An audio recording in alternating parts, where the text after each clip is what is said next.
News India 27 नव्या पिढीचं नवं माध्यम।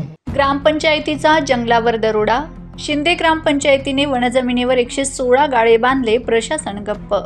नाशिक जिल्ह्यातील शिंदे ग्रामपंचायतीने थेट शासनाच्या मालकीच्या राखीव वनजमिनीवर 116 गाळ्यांचे अनधिकृत व्यापारी संकुल उभारले असून यामुळे शासन व्यवस्थेची दयनीय अवस्था पुन्हा समोर आली आहे। सरकार झोपलेलं आणि गावात लूट सुरू, अशा प्रकारची परिस्थिती येथे निर्माण झाली आहे।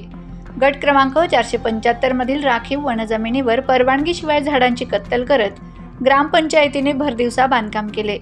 विशेष म्हणजे हे संकुल उभारताना ना वन खात्याने रोखले ना जिल्हाधिकाऱ्यांनी आवाज उठवला। त्यामुळे हे संपूर्ण प्रकरण सत्ताधाऱ्यांच्या आशीर्वादाशिवाय शक्यच नाही, अशी चर्चा गावकऱ्यांमध्ये सुरू आहे। झाडांची कत्तल आणि गाळ्यांचे वाटप, वन खात्याचा आशीर्वाद। वन खात्याच्या अधिकाऱ्यांनी डोळ्यावर पट्टी बांधल्यासारखे वागत संपूर्ण घटनाक्रमाकडे दुर्लक्ष केलंय। झाडांची कत्तल झाली, जमीन सपाट झाली आणि गाळे उभे राहिले, तरीही कुणीही विरोध केला नाही। त्यामुळे वन खात्यातील काही अधिकारी या प्रकरणात थेट सहभागी असल्याचा संशय बळावला आहे। सरपंच, ग्रामसेवकांच्या भूमिकेवर प्रश्नचिन्ह। या संपूर्ण गैरप्रकारात सरपंच बाजीराव जाधव, उपसरपंच तानाजी जाधव व ग्रामसेवक अरुण रौंदळ यांची भूमिका पूर्णपणे संशयास्पद वाटत आहे।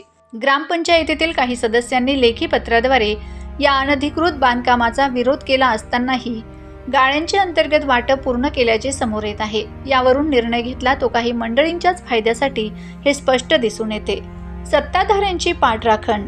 या वादग्रस्त संकुलाच्या उद्घाटनासाठी थेट मंत्री गिरीश महाजन यांना आमंत्रण देण्यात येत असल्याची माहिती समोर आली आहे। मंत्री उपस्थित राहिले तर लोकांचा विरोध कमी करता येईल, असे राजकीय समीकरण तयार केल्याचा आरोपही ग्रामस्थांनी केलाय।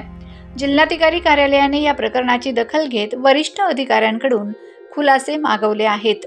चौकशीचे आदेशही देण्यात आले आहेत। मात्र इतकी मोठी घटना घडूनही एकाही दोषींवर आस्थागायत कोणतीही कारवाई झालेली नाही। त्यामुळे शासन यंत्रणेतले कोणते सत्ताधारी हात या लुटीत सहभागी आहेत, असा थेट प्रश्न जनतेच्या मनात निर्माण झालाय।